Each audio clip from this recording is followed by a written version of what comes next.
Hello అందరికీ welcome to Kavya sweet YouTube channel.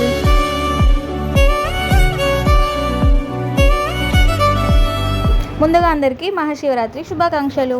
Shivaratri ఈ 4 కారణాల వల్ల జరుపుకుంటారు. శివరాత్రి అంటే శివుడికి పార్వతికి కళ్యాణం జరిగిన రాత్రిని శివరాత్రి అని అంటారంట. వీరికి ముందు వివాహం జరిగిన జంటలు ఏమీ లేవంట. వారికంటే ముందు పెళ్ళైన వాళ్ళు పురాణాల్లో కూడా కనిపించరు. అంటే ఫస్ట్ లవ్ మ్యారేజ్ శివ పార్వతులది. అందుకే శివ పార్వతులను ఆది దంపతులుగా కీర్తిస్తారు. శివ పార్వతుల కళ్యాణం జగత కళ్యాణానికి నాంది అయింది కాబట్టి ఈ శివరాత్రి విశ్వానికే పండుగలాగా అయింది. అందుకే ఈ శివరాత్రిని హిందువులంతా పెద్ద పండుగలా చేసుకుంటారు. మొదటిదే ఇది. రెండవది శివుడు తాండవ నృత్యం చేసిన రాత్రి. ఈరోజు రాత్రి శివుడి శక్తి చాలా ఎక్కువగా ఉంటుంది. ఈ దైవశక్తిని భక్తులందరూ పొందడానికి జాగరణ శివస్మరణ చేస్తూ ఉంటారంట. మూడవది శివుడు హలాహలం తాగిన రోజు. సముద్రం నుంచి వచ్చిన హలాహలం అనే విషయంతో సృష్టి అంతమవుతుందని భావించి శివుడే ఆ హలాహలం అంతటిని తాగేశాడు. నాలుగవది మొట్టమొదటిసారి శివలింగం ఉద్భవించిన రోజు. బ్రహ్మ మరియు విష్ణువు ఎవరు గొప్పవారని వాదించుకుంటున్నప్పుడు శివుడు ప్రత్యక్షమయ్యాడు. అప్పుడు శివుడు వారిద్దరిని మొదలు మరియు ముగింపు కనుగొనమని సవాల్ చేస్తారు. దాంట్లో వాళ్ళిద్దరు విఫలమవుతారు.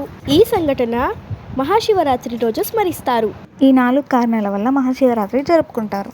మా ఇంట్లో అయితే మహాశివరాత్రి జాగారం ఏ విధంగా జరుపుకుంటున్నామో ఈ వీడియోలో చూద్దాం.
మా మమ్మీ డాడీ 24 అవర్స్ ఫాస్టింగ్ ఉన్నారు.